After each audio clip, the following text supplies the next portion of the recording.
with the flow.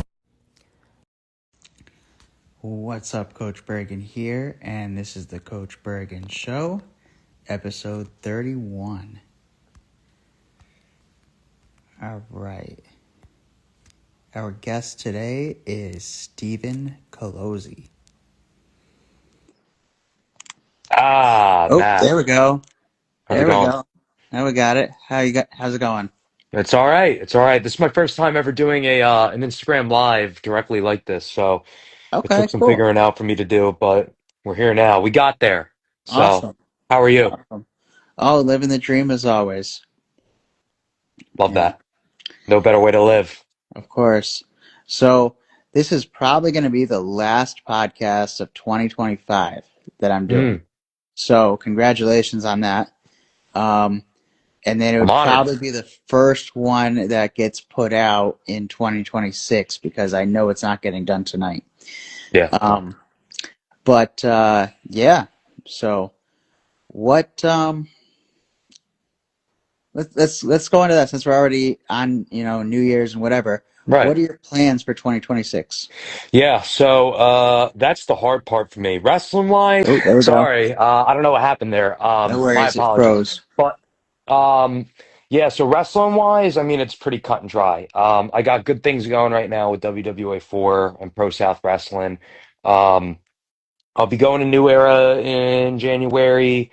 And I'm gonna be going out to shows like Renegade and 12 gauge. I'm gonna try to see if I can go to Action. Like I say, try, and I've been wanting to go to all these shows. It's just, in case you didn't know, so I'm in Columbus, Georgia, and most of these shows are either like way up there in Alabama, or the Atlanta area, which are equidistant, about 2 to 3 hours, give or take, from me. Um, Okay, so so a that's lot of travel time. yeah, a lot of self-reflection time too. Mm, But yeah. as far as personally goes, so the wrestling thing is one thing. The thing that's tough is that, and I've been talking with a couple of my really close friends about this. Um, like I'm in a weird spot right now because like I want to get out of the army. I'm sure you know, and I'm sure in case for the uninformed out there. So I'm currently an active duty army officer, away from wrestling. But wrestling's really where I want to pursue. That's my new frontier, in my mind at least. And I wanted it, my whole plan was to, do my 4 years, unless we were at war, um, and do my 4 years, get out, find a stable job. I'm from Seattle, so I would have loved to, even though I'm Steven from Philly, um, spent most of my life out in Washington, and I wanted to move back there, especially with the wrestling going on and everything. And the plan was just to get out, find a nice stable job out there, get my wrestling career and life back together. But honestly, like the job market right now, um, for like there's almost no entry level jobs out there, um, unless you're like a PhD candidate level computer scientist. And unfortunately, I'm not one of those. So if I don't find any promising jobs by March, I'm just going to cut my losses and stay in the army, and we'll just see where it goes from there. Mm. Try to get out at the earliest point. Sorry to drag you down No, with all you that. good. You good. I get You it. know, I get it. And in times like that, I think it makes me realize that it almost seems like a safer bet to bet on yourself than yeah, it is to bet on a job or bet on, you know, an employer to hire you and keep you employed for, 30 years, 40 years, and then give you a sure, retirement. That's not the right. world we live in today. It's Well, it's yeah, quickly like changing. 100%. Like everything, it sounds redundant almost, but everything is changing every day. And, the economy is extremely unstable. And couple that with wrestling, which can be a very cruel mistress. Mm, Um, you know, I, as much as I want to just drop everything and pursue wrestling like I see other people do, I can't reasonably in good faith do that. Um, I get it. because wrestling requires a lot to support yourself. And And life unless still you're, goes on, so you still have yeah, rent, you still got food, you still got insurance. right, I get it. I get it, yeah. you know. Um, So, you know, yeah, so just making the best of the situation you're in, you know, yeah. and figuring out how to get you as the wrestler to be a bigger star. But, you know, Army doesn't seem like that bad of an option, truthfully, as long as you're not at war. Yeah, I mean it sucks. There's no two ways around it, and Yeah. it's a good enough job in some regards, but anybody who's been in will tell you it is even for the most motivated of people, which I was at one point. Mhm. It's extremely demanding in more ways than just physical. Just like um, the having to maintain the discipline to wake up 5 days a week at anywhere between 4 or 5, 6 a.m. Uh, go do two What hours of about the other PT. 2 days a week, though? Well, that's free on paper, but they'll find ways to mess with you in some ways. But um, having to maintain that discipline and then do a full 9 to 5, sometimes 6, 7, 8 p.m. workday, um, and then couple that with the deployments, with rotations, with training rotations. So on paper, like yeah, we're not at war. Um, Still though, got friends. I'm not gonna say who, but I have friends over in Iraq right now that are on deployment, which makes no sense to me at all. But Yeah. we're still doing the rotations, we're still doing deployments. Even like back in Washington, I got stuck with having to do a Yakima training center rotation for 28 days. Took me away from wrestling. I was in Thailand for a couple months. And some of my friends that were wrestling back home too. Shout out to Primo Castillo and Richie Regalo. They just Shout uppity out. went to, Richie went to Japan for like a month and Nice. uh, yeah, which was cool. But Primo had to go to he had to go out to Yakima a couple times, and you know, doesn't matter if you're booked or not. It's like Uncle Sam is like, you're going. Mm, So, yeah. it's a weird, a weird balance to try to have to work out. But I guess that's the trick of life, right? So, Yeah. It's what you make of it too, you yeah, know, but at the same time, you know, once you are set in the circumstances that you get set in, it is a lot harder to get yourself out and into a different way of thinking, a different way of life. And, you know, that's one of those jobs where they really do control your time. yeah. And, but at the same time, like after you do 8 years, aren't you set for life? You would think.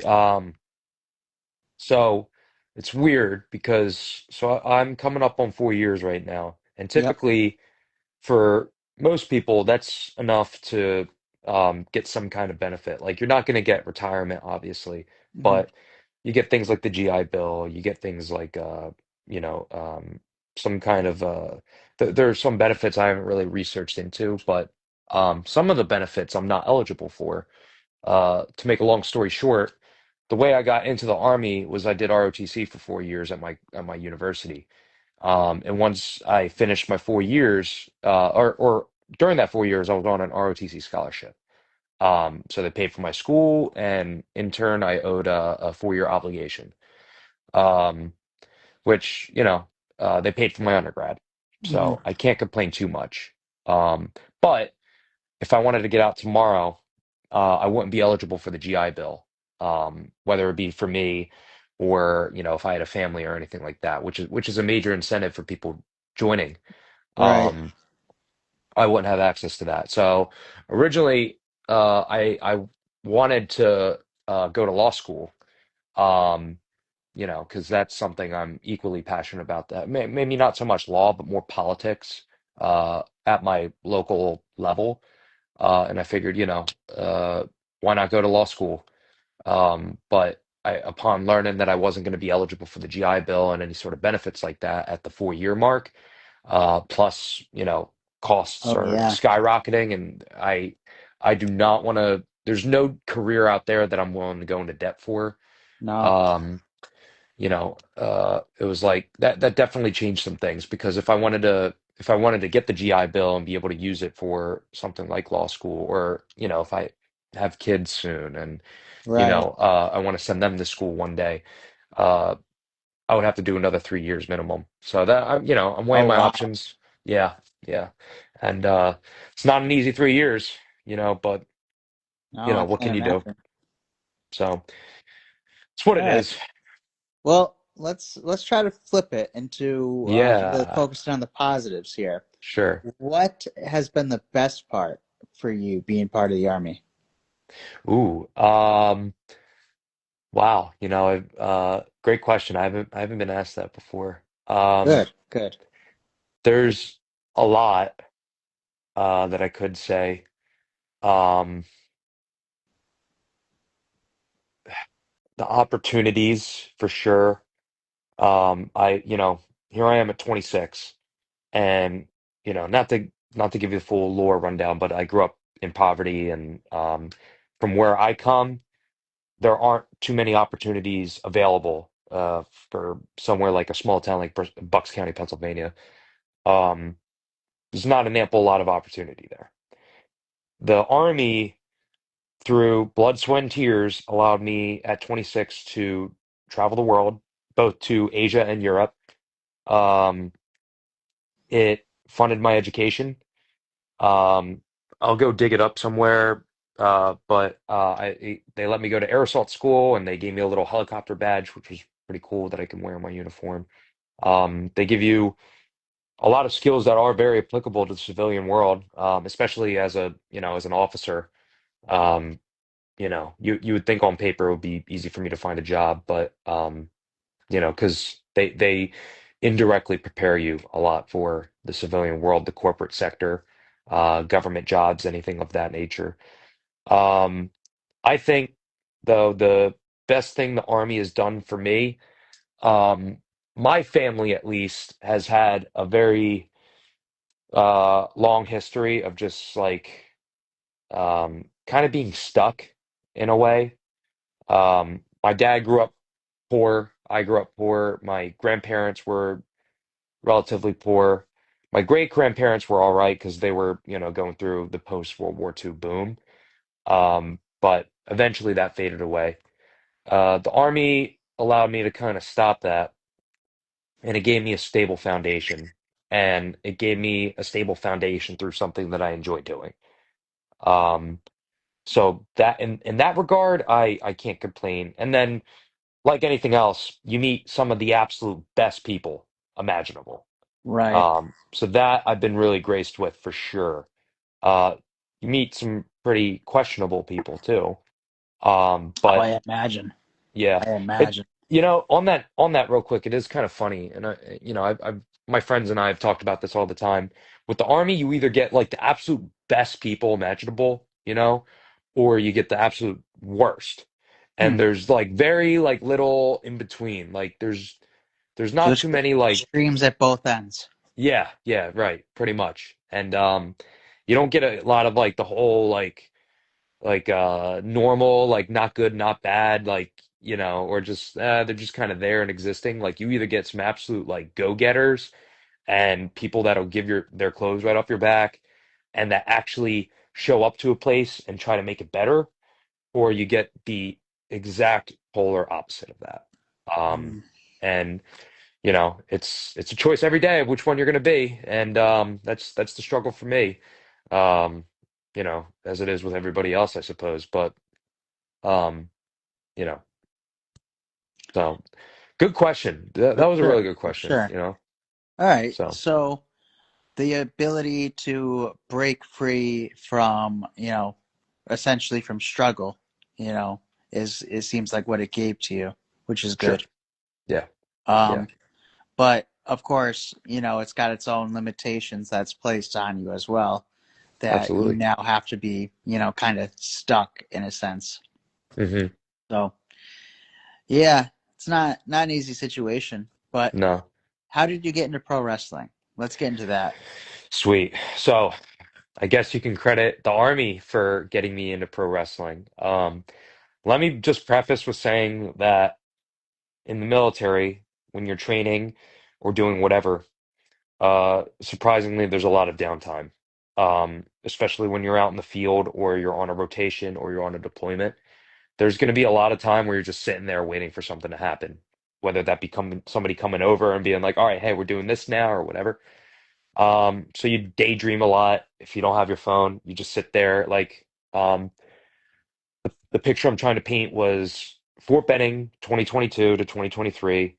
I did what was called eyebolic, and 16 weeks out of the 19 weeks, because it's a course, I was in the woods. I had my M4 and I had my rucksack.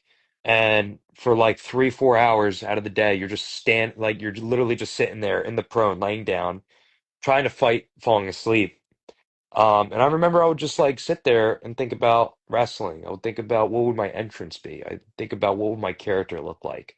Because at the time, wrestling, I thought at least, was kind of going through like an up period, right after Mania 38. Hmm. Um, and that's what really uh, captured my attention. So as I'm leaving Fort Benning and I'm getting ready to come to JBLM or Joint Base Lewis McChord, it's a military installation in Washington, not too far from Seattle actually. I was familiar with the area. I knew there, where things were. I knew that there was a healthy enough wrestling scene out there, and that some of the people that I watched on TV were originally from Seattle. So that's what kind of initially um, got the idea in my head. Um, so fast forward to me actually getting to Washington, um, I just I figured, you know what, there's got to be something in my off time, and I looked at all the other officers, and they were doing like pickleball or golf or whatever, the safe trajectory, the safe Yeah. route to go. And I was like, yeah, no, I'm not going to do that. I'm a very odd individual, like I'm one of a kind, for better or worse. So I was like, if I'm gonna do something in my off time, it's got to be the most like outrageous, egregious, like unbelievable thing you can imagine. And what is more that than wrestling? The most cartoonish, over the top, theatric uh, performance out there. And I guarantee you, you don't see any other Army officers out there doing that stuff. So that was my mindset, kind of with getting the ball rolling with wrestling. So I took a shot. I bought a ticket to go to Defy Pro Wrestling. This is May 2023. And it's a story I've told a couple times now, but I love it because I get to remember my roots and be humble, and shout out to the people that actually helped me get my foot in the door, so to say. So shout out to Anthony D'Amico and Jeremy and Bailey and all the other guys at the Defy Ring crew. I show up to Washington Hall. The ring is all set up, Defy banners, everything's hanging up, the entranceway is ready to go. Um, and I assumed that there was going to be some kind of seminar there. I got there at like 2 in the afternoon, and I'm just a dude off the street, and I go, "Hey, look, like, how do I do this stuff?" Um, and Anthony goes, hey, if you're really serious about it, there's a dude down in Tacoma named Ethan HD. He runs a comic book shop, and in his off time, he's a pro wrestler, and he's a trainer at a new school that just popped up. So, but before I left, because that's pretty much all I needed. Before I left, though, I was like, you know, like, hey, man, I've read a couple books. I know how this whole wrestling thing is. And I know that there's like kind of a buy-in, if you will. And one of them is putting together the ring. And I straight up asked him, like, do you need like help setting up the ring, maybe? And he literally did one of these, and he went, you know, don't tell anybody. This wasn't me. And I do one of Mm. those. And he said, all right, there's a mop over there, go start mopping up those mats. And, literally got a Swiffer and just started cleaning the mats. And then, other things started coming up, setting the chairs. And sure enough, that's how I got into the wrestling industry. Started setting up rings for Defy and learning from some of the best minds in the wrestling scene right now. The very next day, I took Anthony up on his word. I went down to uh, the comic book shop in Tacoma. The name's escaping me right now. Destiny City Comics. Um, Went down there. Ethan wasn't there, but one of his employees was. So I go up and I'm like, hey, look, I'm so and so. I'm trying to get involved with wrestling. I heard that there was a guy, Ethan, here. Um, and I wrote down all my contact info, said, hey, I want to be a wrestler, blah, blah, blah, handed it, and just went on my merry way. And then, 2, 3 days later, Ethan literally reaches out to me over Instagram. He says, hey, saw that you came into the shop. Yeah, here's the address for Grit City. Um, Practice is on Wednesday. So then that Wednesday I go, and Matt, I tell you, it was like a scene out of a movie. I pull up and it's like maybe like I want to say like a 7 foot garage by 7 by 10 garage, and I'm looking around, I'm like, is this it? And then sure enough, it opens. The garage door opens, and inside, it maybe goes back 20 feet. There's a wrestling ring in there and a refrigerator and a couple chairs and a couple mats, and then that's it. It's like the tiniest little I don't want to insult it, but grungiest thing. Like it's as bare bones as you All can that you get. need. Yeah, all that you All that you need. need. Almost like a Yep. Rocky Balboa gym. Yeah, right, right. It was exactly like that gym in Rocky, in Fishtown, Philly, that my dad and I would always drive Oh by. wow, and that is Philadelphia too. That's Yeah, yeah, crazy. it is. It's an Wow. actual location. I guess the gym closed down because like the building's all abandoned and stuff like that, which is weird considering it's one of the most pivotal movies of all time, whatever. Yeah. But yeah, it literally felt like a scene out of Rocky. And I go in, and sure enough, Johnny Flynn, the great unsung hero of the Pacific Northwest wrestling scene, who's one of the best I've ever seen in a ring. Um, he was like, "All right, it's time for practice," and then that was it. We were off to the races from there. So yeah, that's how I got my start, and then lo and behold, somehow, some way, through many bruises and broken skulls and great matches, here I am. So Awesome. So you said May in 2023, so that's yep, almost 2.5 years ago, give or take. yeah, pretty much, yeah. So how many matches have you had since then? Oh man, so I used to keep count because in Washington, at least, Washington and Oregon and British Columbia, for the most part, shows are monthly. Um, but here in the South, most shows are weekly or at seemingly bi-weekly, Mm, or they have multiple shows a month, like in the case for DWA. Um, so uh, at when I left Washington, I was at 13. Um, and some of them were really like they were with some very experienced people. Um, like my last match in Washington full time was against Pitfall Jones, who's a local legend. Anybody out there? Um, Come here, and then there are shows you got the WWA 4 student shows, you got Pro South every Friday, like literally every Friday. Like I want to say every Friday since June, save for about a month because I took a month off to heal this injury. Um, Literally every single Friday from June, I was at Pro South. So okay. yeah, and So that adds sometimes up they, pretty quick. yeah, yeah, bro. And then sometimes it was like there were two matches a night. And then throw in the Saturday shows at, like DWA or New So now Era. multiple times a week you're Yeah, saying. man. Yeah, yeah. Okay. It's so I honestly I don't remember how many matches. I know I'm somewhere north of 60 at this point. So I'm not at 100 because my trainers always told me, you don't really know wrestling until you're at 100. So Mm, I'm taking that into consideration. So I'm not really in anybody yet, but um, I'm just taking it match by match, and at some point I'll hit the 100. I'll hit the 100 match mark, and hopefully things start really making sense from there. You know what I mean? of course, of course. How And did you I'm uh how did you get into wrestling? so I initially started interviewing pro wrestlers because I started making theme songs, walkout Okay. songs, Right on. and and then I was getting a lot of responses where it was like, "Oh, I already have a walkout song," or "My friend is making me this right now, so I don't need one." And Right. then so I thought to myself, how else can I get both a way to help them and help myself and cross promote, because brands build brands Yeah. and everybody's essentially a brand.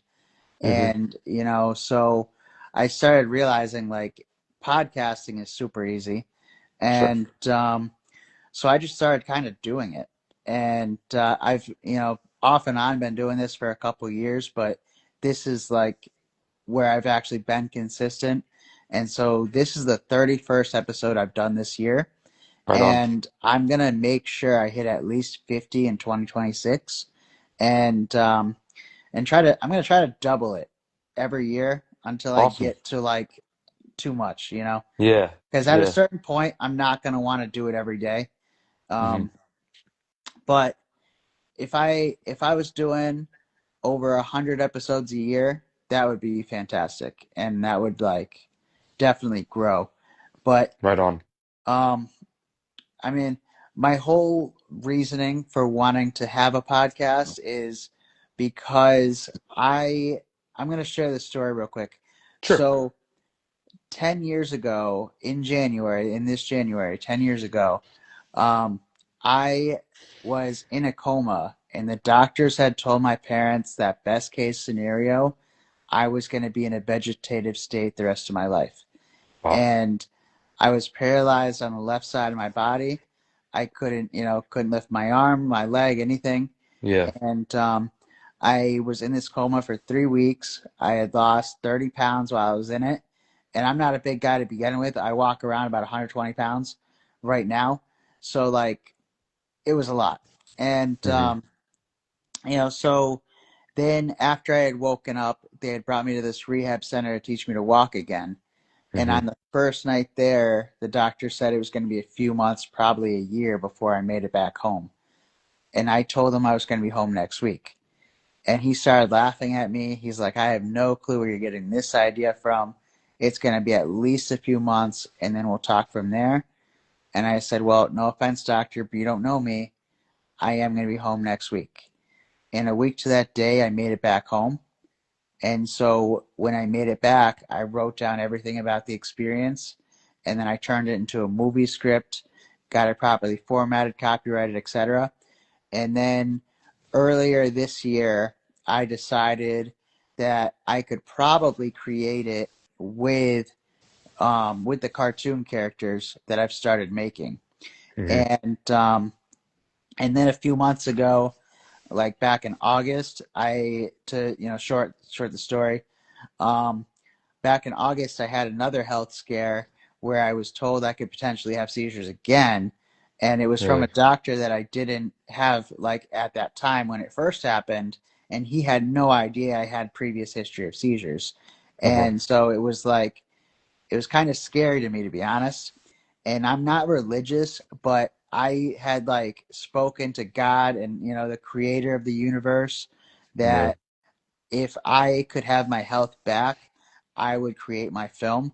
And so I like started getting to work right away, and I've been not as focused as I need to be, but this past week I went from having 15 minutes of it created to having 67, upwards of 70 minutes right now completed. Um, so I'm almost done, and I'm hoping to have a final draft by midnight. So, Yeah. it'll all work out. But worst case scenario, I'm a lot closer than I was. And so, yeah, the film is called Coma Dreams. A coma is just a comma in your life. Wow. So, That's yeah, powerful, man. That's thank really you. powerful. You know, Thank you. like, um, I really appreciate, well, I appreciate you sharing that with me, but, um, that's just another, example. Like, you really got to appreciate the human spirit sometimes, you know? And that's a really good story about that. Like, um, there there there are a couple. There's one I can think of off the top of my head. There's and you know that you might might be interesting for you to look into. There's a Green Beret back in the Vietnam War.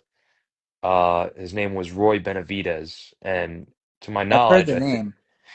I think, don't quote me on this, but I Mhm. think he came up with the saying "embrace the suck." So if you ever hear I've the heard that phrase "embrace saying. the suck," yeah. So to make a long story short, he was basically in Vietnam. I think he got shot down in a helicopter, if I remember correctly, but he got fucked up bad. Like he got Mm. really like his back was destroyed, like separated in several areas, right? And this is the 60s too.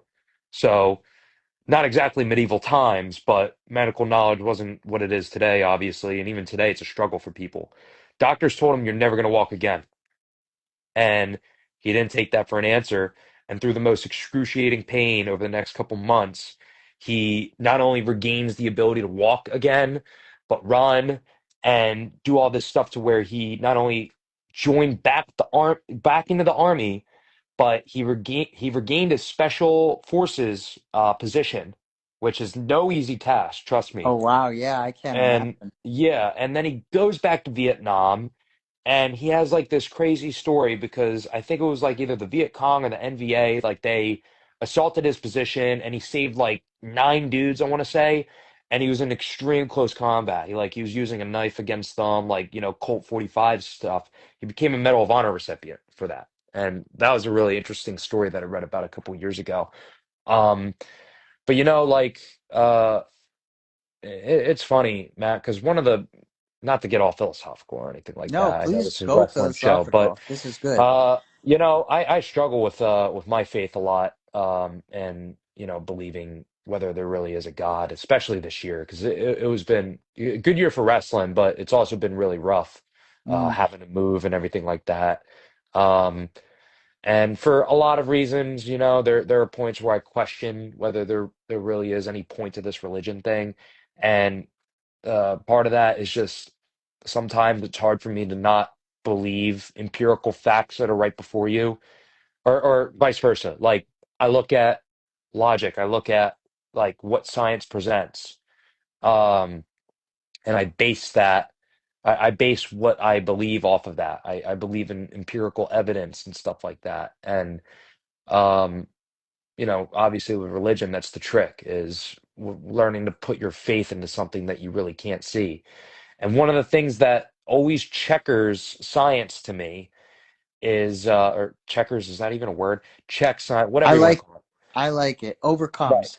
Yeah, Sounds overcome like it really science means. Yeah. is the human spirit because there Mhm. are things like, in your case, for example, the doctor said, it's impossible, right? Right. It's impossible for Yeah. you to You're crazy to think that. yeah, Yeah. right. Based on our studies here and Right. based on our hypothesis, And which that's is the longer version of the story where he said, I've seen this many, many times before. You have no sure. idea what you just went through. It's going to Hmm. be at least a few months and then we'll talk from there. Right. So, There you go. right. And look at you now, you Yeah, know? And exactly. yeah, it's it's a real testament to people out there who can fight, you know. And I'm sure there's a wrestling pun in there somewhere, but like, you know, um, the human spirit, more than anything, can fight.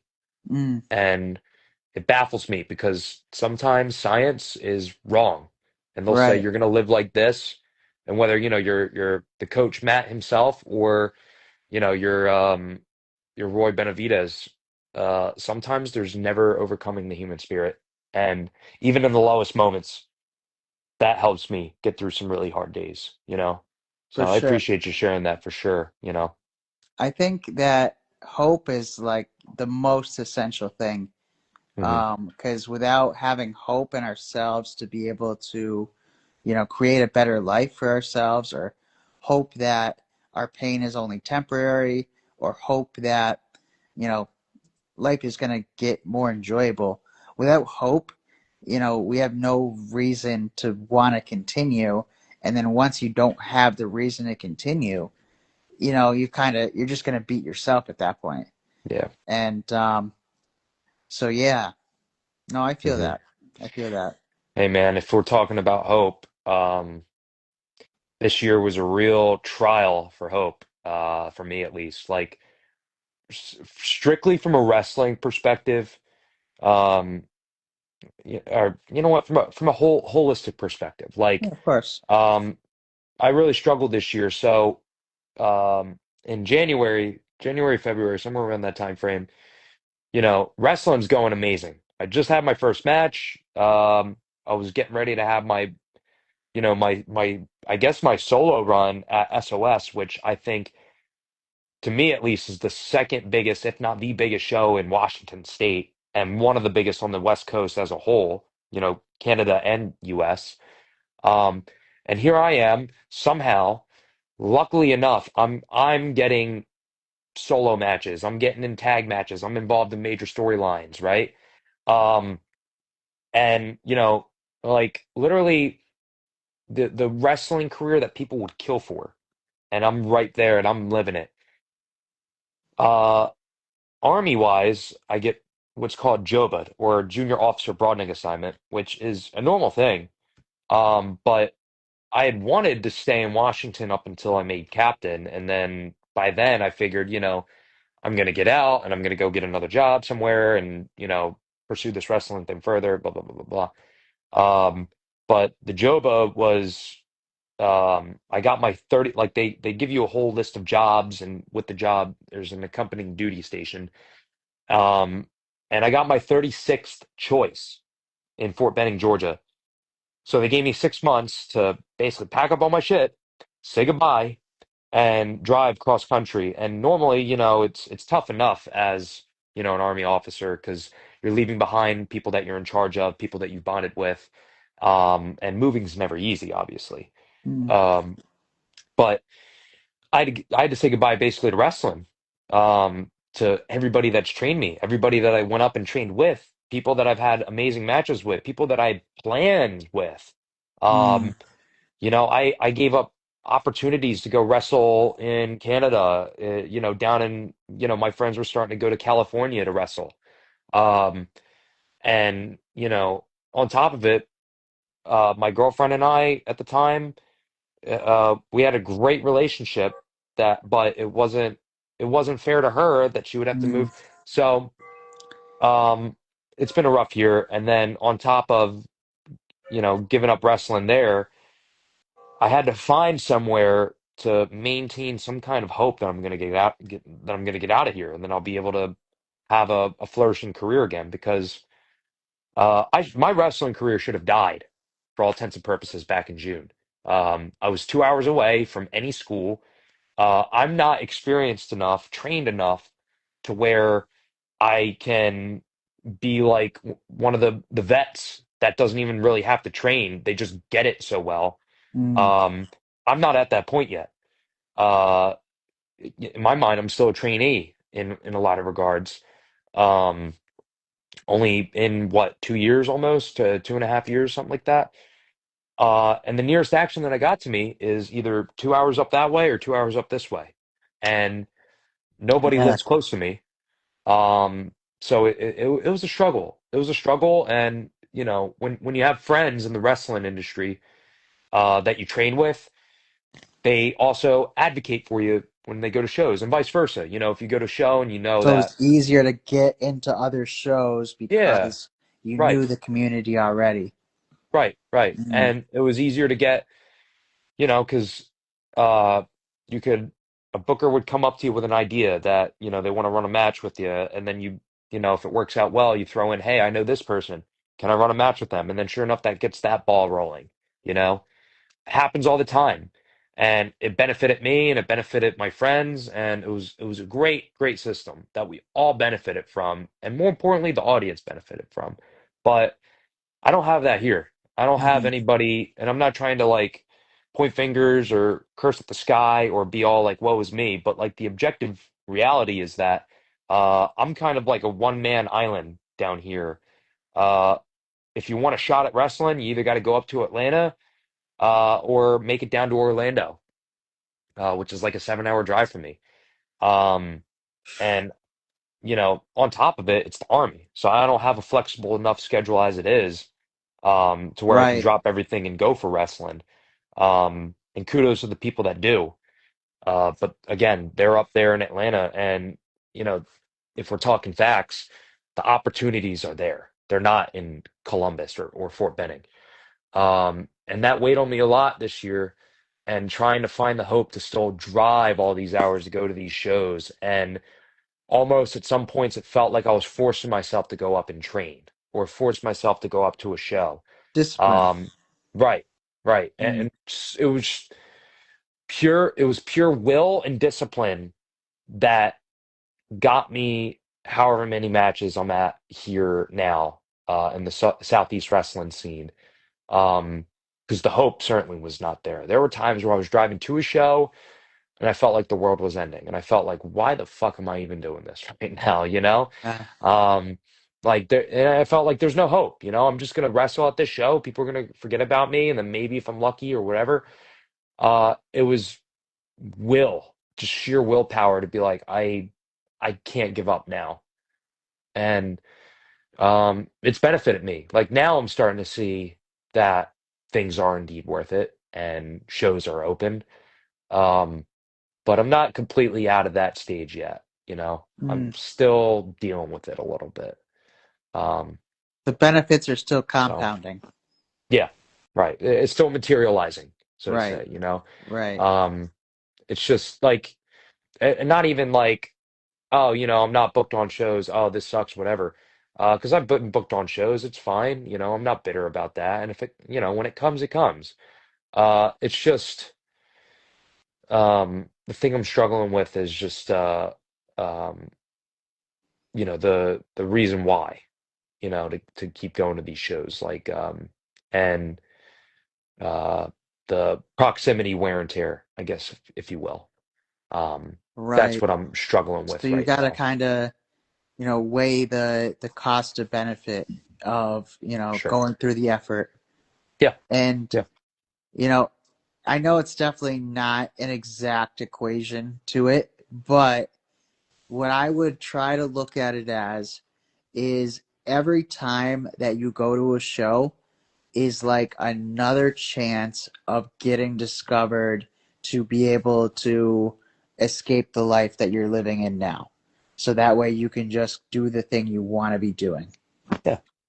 you know? And like it's it's slightly different in this analogy, but when I reach out to people to try to either sell a theme song or offer, content creation, it's the same kind of concept where it's like every single time I reach out, most of the time I'm going to get a no or I'm going to get ignored, but I only need to win one time, for it to pay off. Yeah. And Yeah. you only need the show to pay off one time in Right. order for it to be worth doing. And you never know who's going to be in the audience at a show that you go to. Um, you Right. know, Right. so Yeah, that's a good point. I only need one win. There have been a couple moments like that. Where it's like you reach out to, like, they're not wrestling related, but like anytime in college, like I remember trying to find a balance because like I was like that type where it's like I'm super motivated like towards my own success and getting my degree done, getting honors, uh, you know, and in ROTC, the better your grades were and the more committed you were to the program, the more opportunities that were afforded to you, like going to okay, really cool army schools and stuff like that.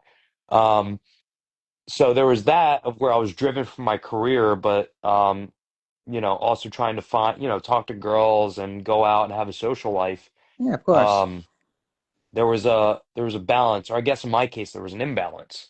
And then almost too late in the game, like my junior year, senior year, I was like, all right, like uh I think I got a good grasp on this ROTC thing. I put in my work, and I think I got a good ball rolling. Um and there came a point a couple times where it was like um I was trying to like mingle with friends and like hoping that I could go out with people or get close enough with people. And then there was one time where it was like, I asked out a girl that I really liked, and she said yeah, and then like we kind of hit it off. And I was like, you know what, man, that's like the one win that I needed, Mhm. to keep the soul going, Yeah, of Um, course. so like, and I guess you can apply that to wrestling. Certainly apply that to wrestling. Like, um, there was a show back in November. I would say November was probably my lowest point, like October, November. Um, I just uh like I had this thing, and anybody who knows me or follows me on Instagram, you can go see the bloody pictures for yourself. But I got busted open up pretty bad, and I was like, all right, I need to take a timeout on wrestling. Like that was just way too much to deal with. The injury was fine, but it was more of the mental uh side of things that took its toll on me. So let's dive And into all that for, yeah, sure. the audience who hasn't, who has no idea.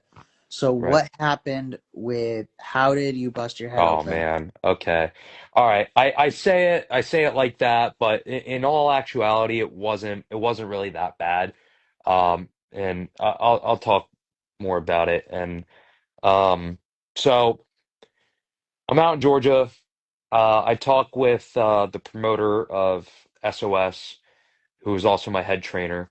He invites me to come back out to Seattle um, for Bumper Shoot, or in this case, it's called Bumper Mania. But Bumper Shoot is a huge music festival. Like I'm talking huge. Like we're talking tens of thousands of people. It's a 2-day festival. It's right underneath the Space Needle in downtown Seattle. Um, and a little sectioned off section of Bumper Shoot away from the music and the festivities going on was our wrestling show. And like there was like thousands of people coming in and watching this go down. So it was a really good 2-day wrestling experience. I had had a tag match earlier on in the day with my mentor and also my kayfabe father, Dante. I guess Dante Colozzi now, so shout out to him. But we had a really good tag match earlier in the day, very entertaining. The crowd really loved it, and it went off without a hitch. It was a really good match. Um, and then there was a six pack challenge later on in the night for the golden six pack. Um, and it was really fortunate because I was put in the ring with some really incredible workers. So You what does know, six pack challenge mean? Is it that was like a six six person six person? multi-man. Yeah, Okay. yeah, it was like a fatal six way or whatever you want to call it. Okay. Um, and if you won, you got a literal golden six pack. So like, the pun and everything like that. Um, So I was fortunate enough to be offered that, and I accepted, and we went out, and I can't stress enough, this isn't. I know wrestling has some negative perceptions out there from people who don't really maybe know it, and that there are some shows out there that look really dangerous. There's some workers out there who are potentially dangerous.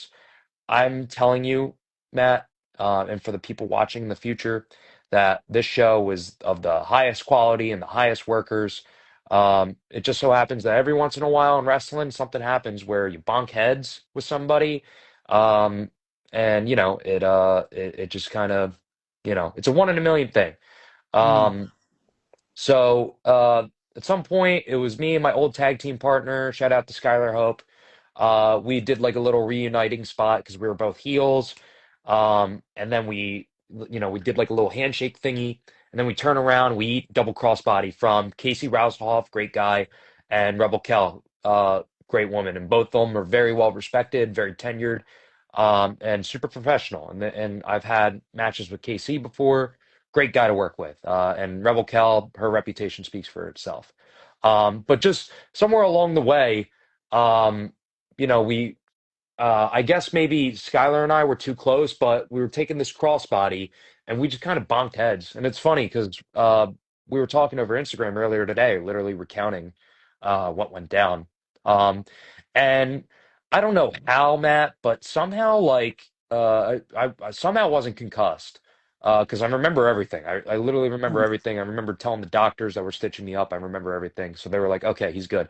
But the visual of it was like my head got like really badly split open and like there's like a V. You can't see it now; it's faded, Yeah. thankfully. But there was like a V shape, and just I felt bad because like there was blood everywhere and it got all over the ring, and the audience there was not a dedicated wrestling crowd; it was a casual crowd, and there was a Okay. lot of So them. they're Yeah, not going to be as into it. right. I mean, maybe, And yeah, yeah, some people have maybe seen WWE and they're like, oh, he got busted open, it's not because, like ECW type of right. No, crowd. no, no, no, no. It is Yeah. not that kind of show at all. It's like the most high quality wrestling show you can imagine. Um, like super professional, with Like a I've really heard loaded of budget. people doing like wrestling shows at birthday parties. I Yeah, this imagine wasn't it'd be it. similar to Y- that, where it's Yeah, like a well, different type of crowd that right. isn't necessarily, Yeah, super fans or even following it, right. but they'll watch it because it's there. Yeah, yeah. Well, I think wrestling is enough. It's intermixed with pop culture enough to where people know, in my experience at least, Mm, people know what it is for right. the most part. There's some people like every once in a while I'll tell them I'm a professional wrestler and they don't really know what it is. But every once in a while, and especially in the army too, when I'm around all the dudes and they find out, like in my platoon back at Fort Lewis when they found out that I was a wrestler, they were like, "Yo, you do that John Cena shit?" And it was like people grew up watching, John Cena and The Rock and Stone Cold Steve, at least in our generation. Yeah. These were the names that people grew up with. And then, like Dolph Ziggler was a big one that people brought up. I heard his name come up a lot. And like Shawn Michaels and like they were like, "Oh, you do that stuff?" And I was like, "Yeah."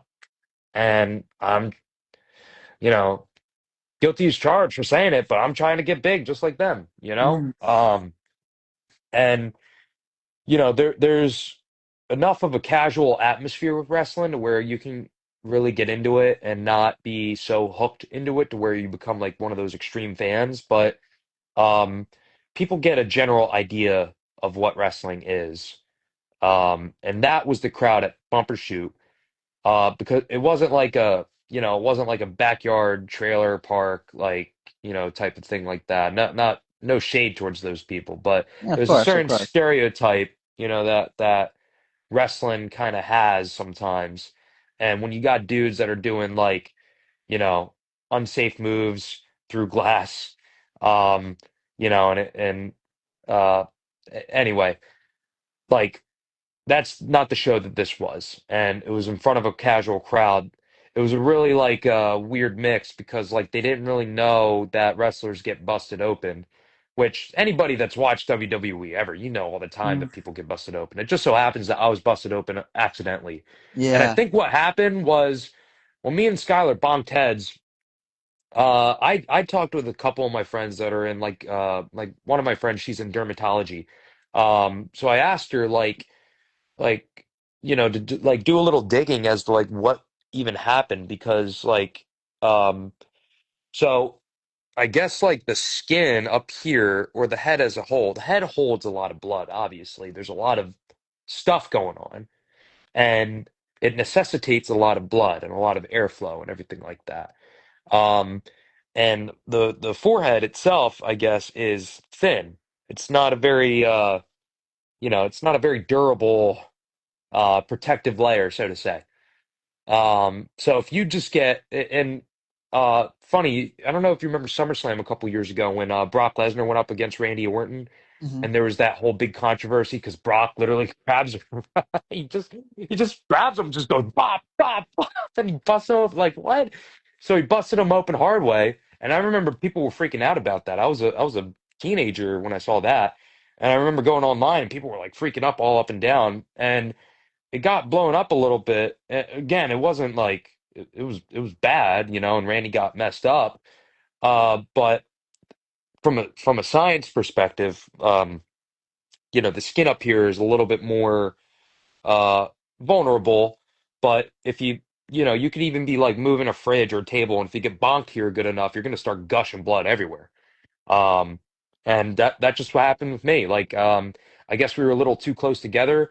And a crossbody, I can't tell you how many times I've taken a crossbody. I don't really give them out much, but like taking a crossbody, it's like Right. a muscle movement. So it wasn't itself that the move got messed up or anything like that.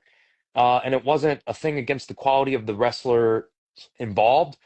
It's just, you know, come down and oh shit, boom, we were a little too Mm. close, you know. But then again, how can you telegraph that? Because if you even watch it back, me and Skylar have our backs turned to each other.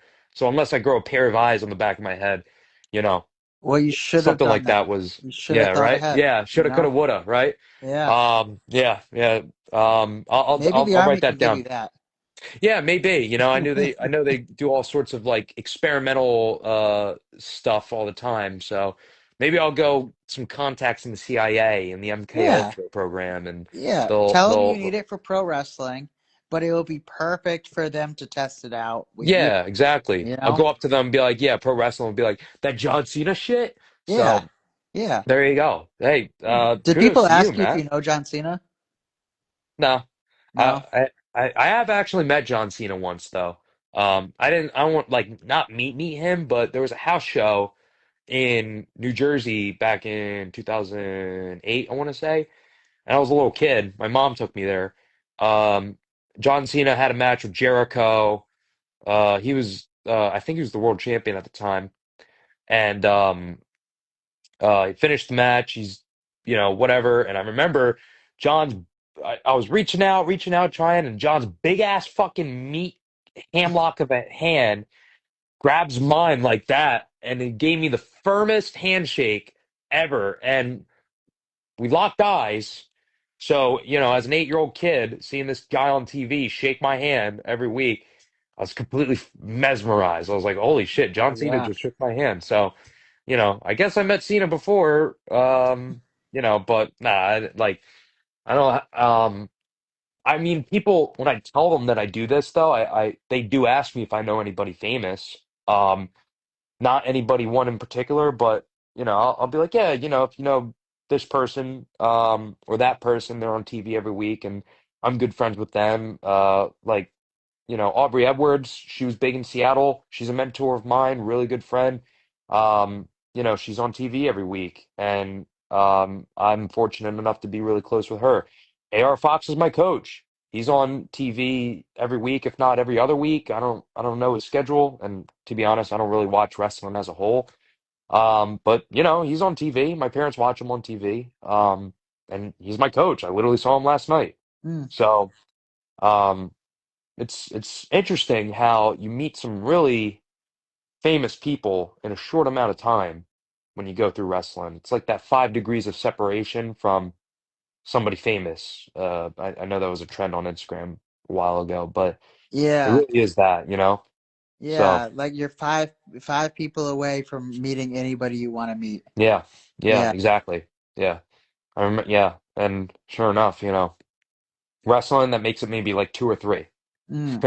you Right, know? right. You've Yeah. already skipped some steps. You've given yourself an advantage there, you know? Yeah, yeah. And it's really, Yeah. and it's, which is really cool, you Yeah, know? for sure. For sure. You know, I know my sister loves the fact because she actually met Aubrey when Aubrey went to my family's restaurant. Aubrey and good old Dante. Um, but yeah, like you know, my sister met Aubrey and she thought of the world of her, and now she watches AEW Nice. every week on TV. So you know, Okay. like So that's something that also creates fans, it seems like, yeah, right, is right. just the wrestlers being seen and being known, and then the people, want to watch them. Right. Well, I mean, you know, I'm sure you know, by proxy or whatever the word is, Yeah. like m my sister, for example, like she could care less that I ever did wrestling. Right. Um, but when she met Aubrey and, you know, got the rundown that this is like the most well-known referee in the world, of professional wrestling, and she's like, wait, she's on TV every week? And then sure enough, go home, and it's not like some like channel 160 something, you know, way back in the catalogs. Like, no, this is prime time television, AEW Mhm. every week. And look, there she is, just right there. Yeah, And AEW now is my huge. sister loves it, you know? Yeah, So, that's just one example. And again, it just gets back to that thing of like wrestling, uh, is is almost like primed to be intermixed with pop culture, you know? right. And it's been that way for a while. And weirdly enough, the my time on the independent scene truly showed me how wrestling's not just for the die-hard fan. It's not for the, you know, the people that fell in love with it as a kid, and like it is for the casuals too. And there's a super duper market for it. That's how WWE makes its money. It's not from the diehard fans that watch every show and know every piece of wrestling trivia like us, I guess. WWE makes its money through the casual people. Like, oh yeah, oh wrestling's on. Yeah, I'll check that out real quick. Um, and people have their opinions about that. There's some people who are like, you know, if you're not a real try hard, die hard, watch nothing else wrestling fan, then you're not really a fan at all. Or if you don't know this wrestler or Just going this to the match is, extreme. Yeah, yeah, man, I've heard that noise even before I got into wrestling. You that's know, almost with anything, though. You know, oh, 100%. it's with MMA, it's with soccer, it's with Yeah, baseball, football, yep. anything. Star Wars. Star Yeah, Wars. I'm Yeah, a huge Star Wars fan, and I remember. I don't know if you're a Star Wars fan at all, too. I'm aware to it, but I'm not Okay. like super into it. Right. But I'm All aware. right. All right. I'll give you the skinny real quick. All So the right. sequels that came out a couple years ago, The Force Awakens, The Last Jedi, and The Rise of Skywalker, those three are heavily, and I mean heavily panned by uh by the wider Star Wars audience, like people are saying that the sequels are terrible, and if you like them, you're not a real Star Wars fan, blah blah blah, blah. I'm in the Okay. minority where it's like I love the sequels. I thought they were all great, and I thoroughly enjoyed my time watching them. Um, you know, so people are telling me that I'm not a real Star Wars fan, even though I've been watching, reading, collecting Star Wars stuff since I was like 3 years old. Oh, but you're Apparently I'm not a not a real real, fan. yeah, You're right. not a And real it's like, fan. Because okay, somebody who started liking it last week could disagree with you and be correct yeah, because of the fact that they like the right one. right. Yeah, And getting it back to wrestling, wrestling is like Star Wars, wrestling is like football, wrestling is like literally any other thing out there. It's subjective, right. you know? It is entirely subjective. And And I it's used to also think sales too. it's sales, Yeah, right? Because that's how WWE is not, it's $1 billion corporation. It right, is on the stock market. It is a right. publicly traded company. You don't get there by just like, you know, uh, planting your flag and having everybody come around, like, and those your ride or dies. Like, you get there by appealing to the largest audience that is willing to come back to your product consistently. That's how you get to $1 billion, you Of know? course. Um, and WWE's got that system all figured out, but it's subjective. Like every match is different. There are different genres of matches. There are different genres of promotions. There are wrestlers who are heavy into their gimmick, like me. I would consider myself to be a gimmick heavy wrestler, I guess. And then you got wrestlers out there who are all about the moves and they can put on a 20-minute classic, and they Mm, don't need any gimmick in their match. They just got the moves. That's their gimmick, you know? Um, it's entirely subjective and it's what you want. It's what you like. And the biggest thing with I see with a lot of like the hardcore wrestling fans on like Reddit and shit is that they think that you have to like a particular style of wrestling or wrestling has to be this way or also too just complaining a lot, you know? mm. That I can't stand it. And it's low key kind of like made me stop watching wrestling. Like 2025 was the year that I stopped watching wrestling like the big leagues, like the WWE and the AEW. I don't watch it nearly as much as I used to. Um, because of a lot of those like you can't go online and look at WWE or watch a WWE YouTube video without people endlessly arguing in the comments or being like, nah, this sucks, like Mm.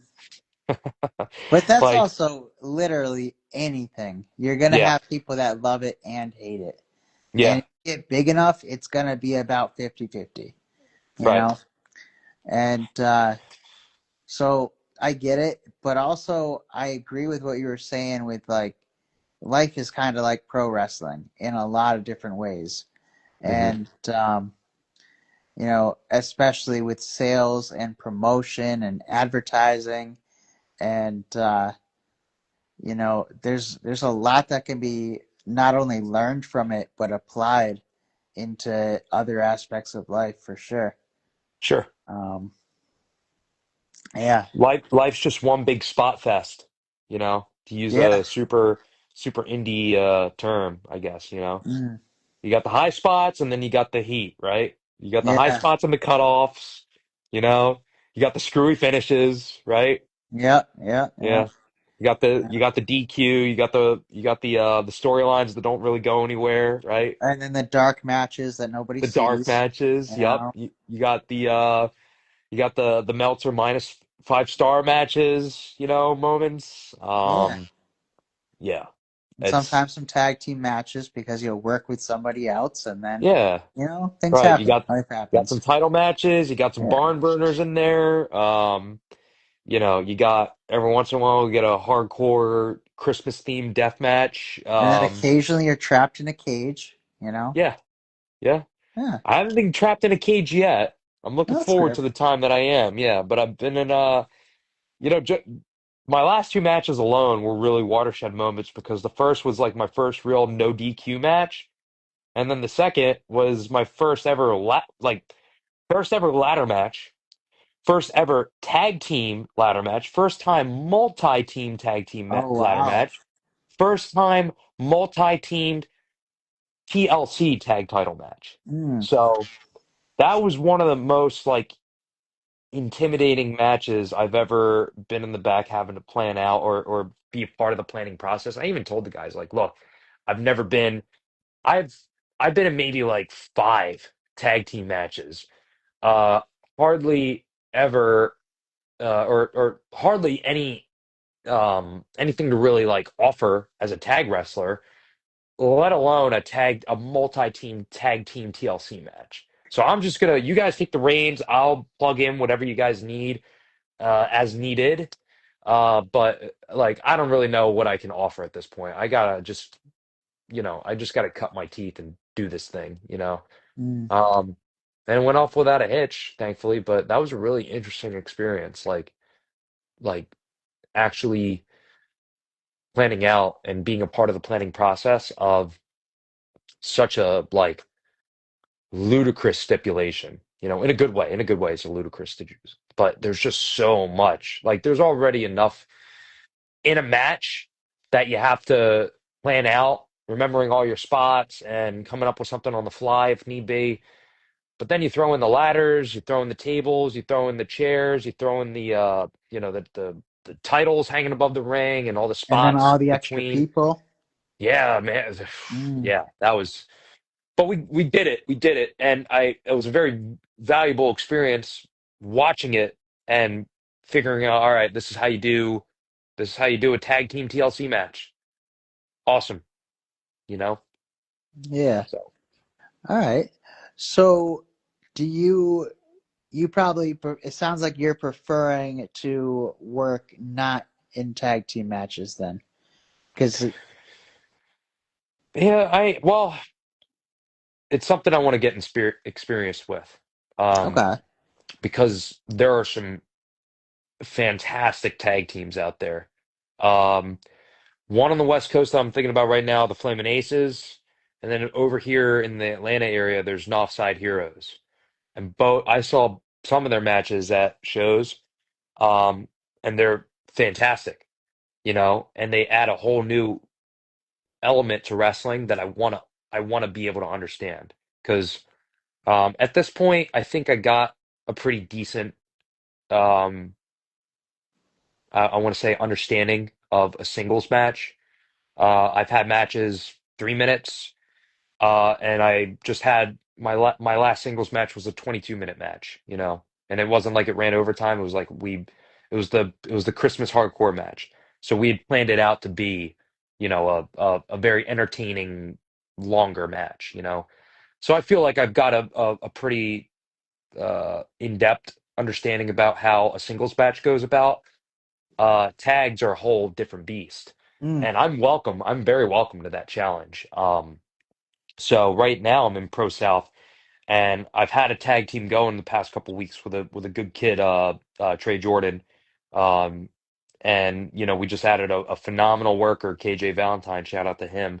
Um, he's in our group now, so we got kind of like a trios thing going. It looks like, but we're gonna pair off week to week to week, doing freebird wrestling or tag wrestling, so to say. Um, so I'm very open to the tag team thing. Uh, right now, my comfort zone is definitely in the singles realm. But my comfort zone was way different last year than what it is right now.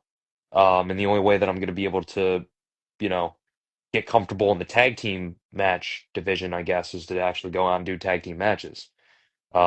So I'm very, very open to the idea of doing that, but um, it just takes time, and there's going to be probably some pretty bad matches out there, as I'm learning and going along. But that's the goal, is not to have bad matches, and Yeah. um, you know, uh, it looks like we're on a good trajectory with that, though. But Awesome. I'm excited. I'm excited to have more tag matches, actually. For sure. It sounds like a lot of good potential opportunity.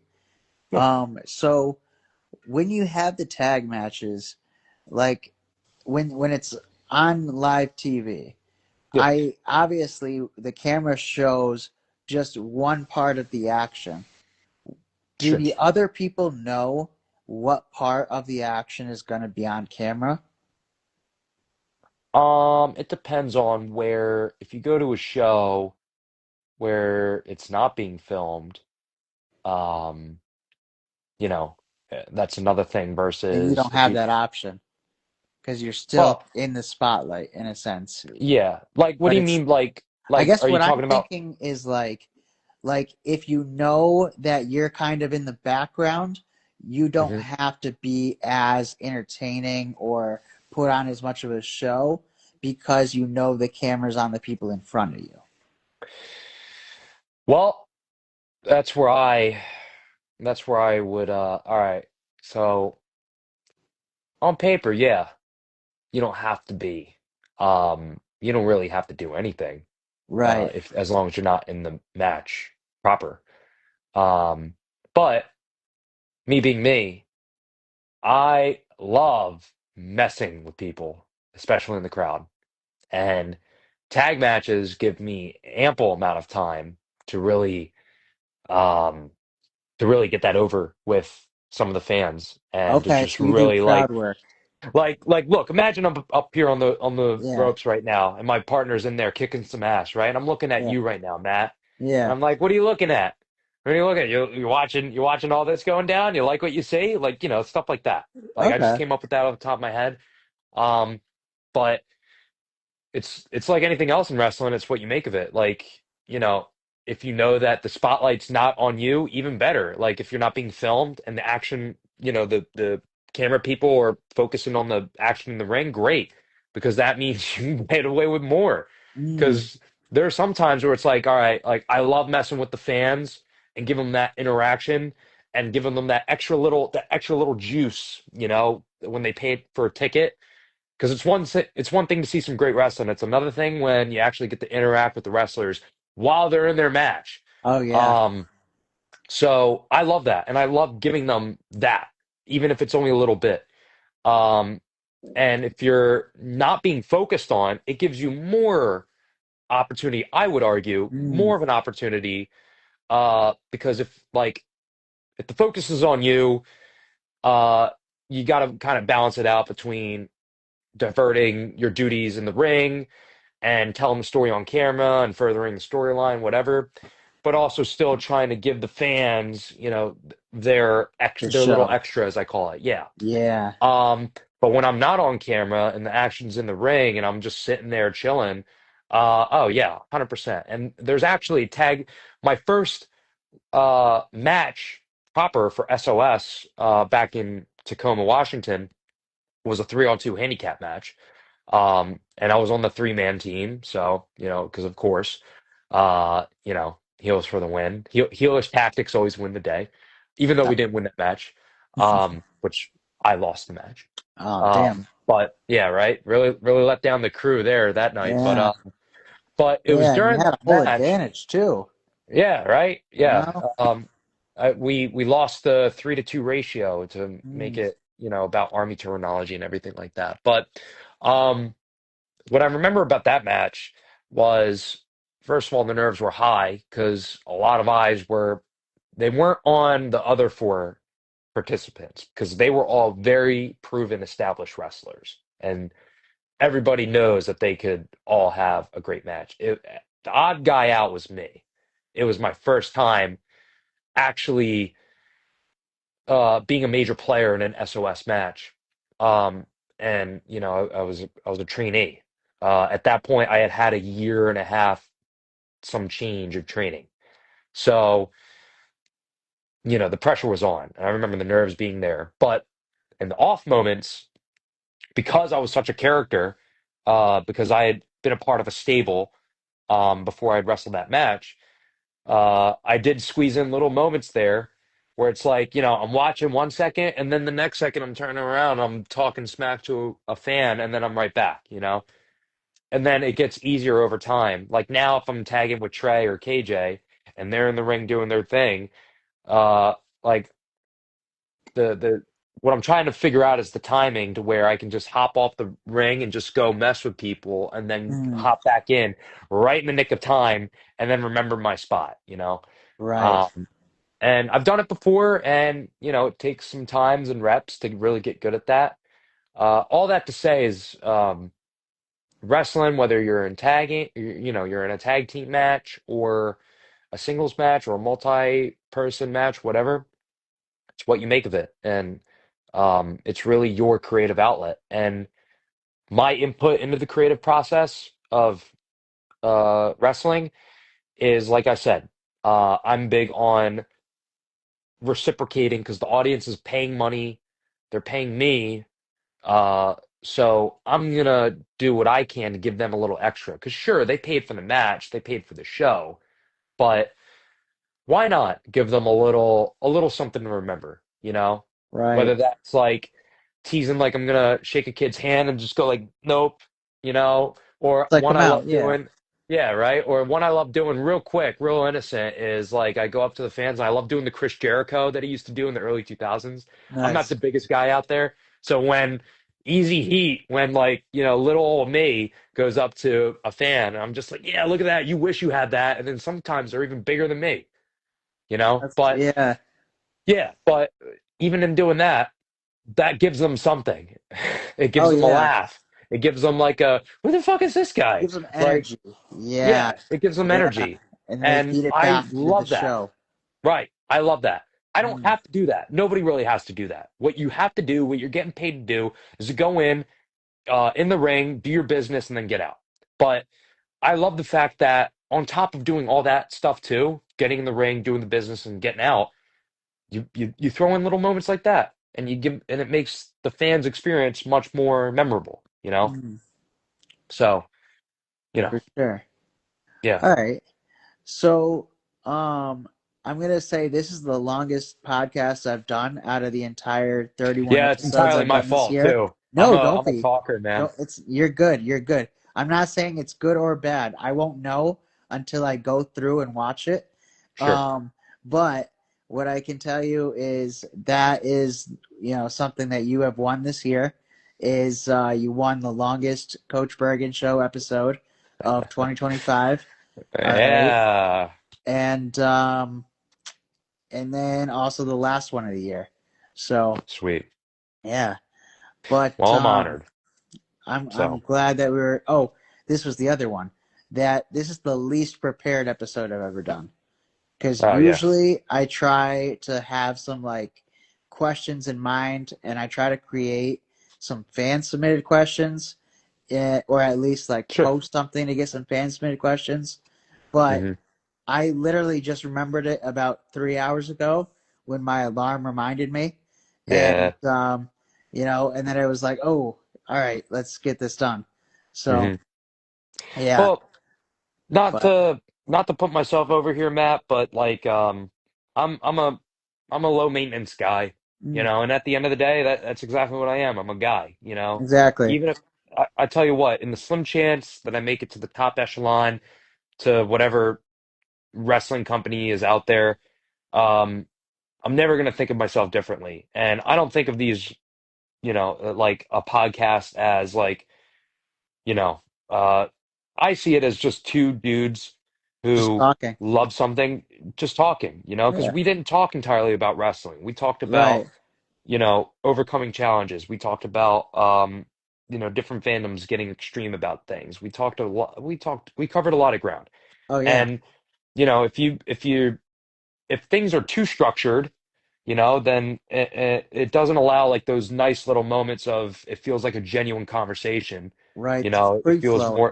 feels like a job interview, Right. and um, I've And I don't want to appreciated interview that. people for a job. I don't have any job to give away. Yeah, right. You Well, know. if anybody's hiring, Yeah. Yeah. um, but yeah, like I really that's what I really appreciated about this and the other podcasts I've been on is that they don't feel like job interviews, Mm, They feel like that's when it's best, when it feels like an actual conversation and right. there's room for talking about other things other than wrestling. As much as I love wrestling, it was nice being able to talk about that with you. Of course. And I think that being able to talk about the other things is what helps to bring in new fans. Sure. You know. Um. So yeah, like what I'm saying is if people are casually interested in wrestling but they connect with you because either you're in the army or because you like Star Wars or whatever it may be, then Hmm. they're going to be more likely to become your fan as well because they now know that information about you when they wouldn't have otherwise. And so it's kind of like we've got to put ourselves out there and be our fullest selves as well, and podcast is just a good way to do it. 100%. And yeah, you're right in that it's a good way to it's a good marketing strategy, it's a good branding opportunity, but really I love doing things like this because wrestling is something I'm passionate in, and I love talking about it. It's like anything else that you're passionate in. You're obviously going to love talking about it. And Right. here it is. It's a Wednesday. I have off from work for like the next, couple days because of holiday block leave.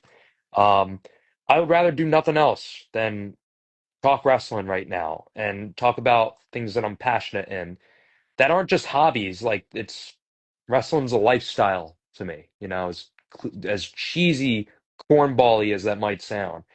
Um, and I love nothing more.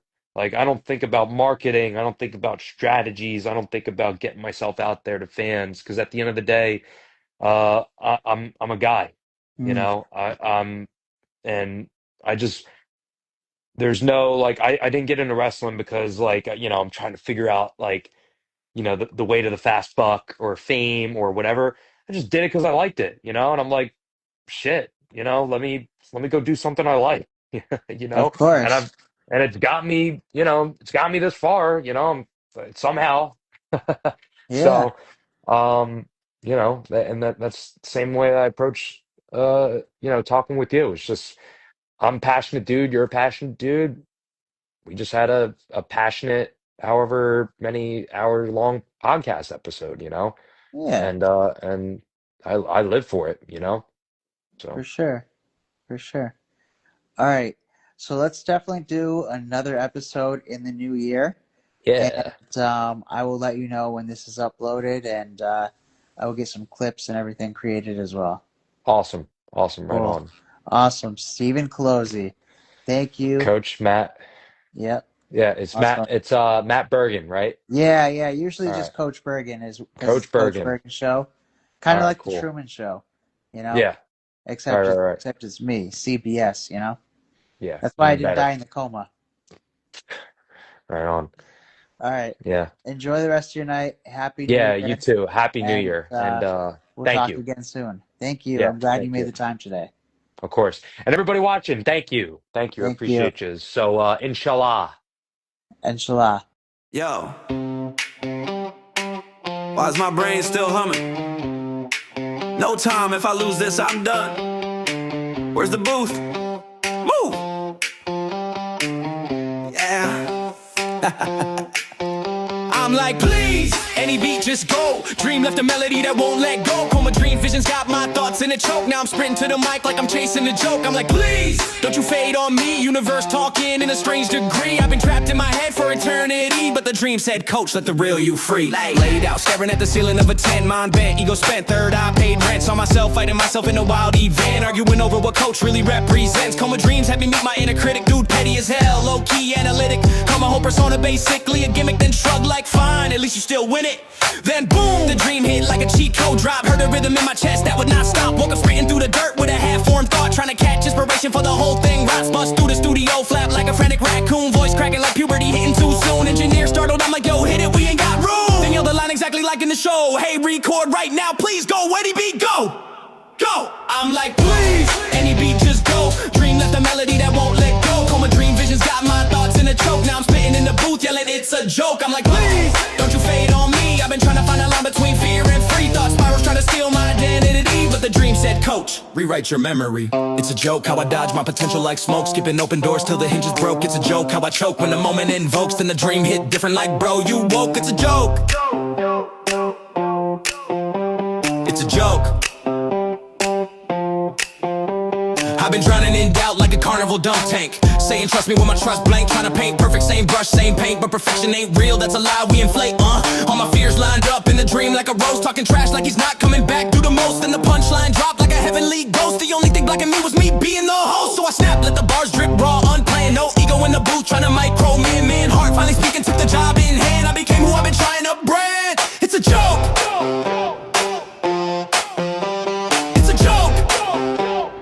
Double time, flow, look, overthink, overbuild, overanalyze. Turning every little fear into oversize. Brain sprinting through a million different alibis. Till the dream slap back like minimize. Ego talk big, but it paralyzed. Had me looping every doubt like it's televised. But the moment that I realized all the lies vaporized. Now the real me re-energized. Call my dream, show me who I never recognized. Why sabotage, why strategize. Why chase validation like a prize. And why the best damn bars come improvised. So now I ain't holding back, I ain't scrolling back. I ain't trying to keep my soul intact. I just wrote the track with a holy smack. Dream tapped in like bro, wait. So now move, not with fear, not force routines, but trust in the heart of what the vision means. No analyzing every crack behind the scenes. I just build, I just breathe, I just make coma dreams. Breathe in, breathe out. Talking to myself like I'm infinite sad, but it works though. Every time I relax, I unwrap a new spark, a new part of my heart that was trapped in the dark, dark, dark. I'm like, please, chord any beat, just go. It's a joke. I'm like, please, chord any beat, just go. It's a joke. I'm like, please, it's a joke. It's a joke. I'm like, please, it's a joke. It's a joke. Dream gave a message only I could know. Ego tried to block, but it moved too slow. So I let myself fall in the creative flow. I'm like, it's a joke. It's a joke. Thoughts turn clearer when you stop the plea. If the dream was a joke, then the punchline's key. I had the whole damn song inside of me. It's a joke. It's a joke. That moment, that script, that line. It's a joke. It's a joke. It's a joke. It's a joke. It's a joke. It's a joke. It's a joke. It's a joke. It's a joke. It's a joke. It's a joke. It's a joke. Yeah. Yeah, I wake up scrolling, thumb tied, so numb. Alarm yelling, dream big, I hit snooze, dream done. Life ain't bad, that's the problem though. Pain on layaway, comfort keeping me broke. I say, one day like it's scheduled in my phone, but someday ain't a day, it's a zone I never go. Got talent in the trunk, fear driving the car, waiting to feel ready like that's ever how it starts. I keep asking for a sign, universe like you don't need motivation, you need to move your butt. Everybody wanna change, but they comfy in the cage, living quiet desperation, call it normal, call it safe. If you waiting on a feeling, you gon' wait another year. Do the work while you scared, confidence appear, yeah, comfort's a trap. Discipline the map, act first, feelings follow, that's a psychological fact. I thought I needed confidence to finally begin. Turns out confidence is built by repeatedly taking L's and then winning. Brain say chill, heart say more, ego say tomorrow, discipline say floor. Push-ups when I'm tired, mic on when I'm dry, posting when it's cringy, truth louder than my pride. Life don't change from thoughts, it changes from reps. Every small uncomfortable step, cash and interest on self-respect. Nobody coming to save you, that's a cheat code. Scary at first and it frees your soul. Pain of effort or pain of regret, pick one, either way you pay the debt. Everybody wanna change, but they comfy in the cage, living quiet desperation, call it normal, call it safe. If you waiting on a feeling, you gon' wait another year. Do the work while you scared, confidence appear, yeah, comfort's a trap. Discipline the map, act first, feelings follow, yeah, remember that. No montage music when you starting from the floor, just you versus you, no applause, no encore. But every time you choose hard over easy, you rewrite the story, make the future less greasy. I ain't special, I'm consistent when it sucks. That's the difference between dreams and actual stuff. So I move before I'm ready, let the nerves come along, fearing the passenger seat, but I'm driving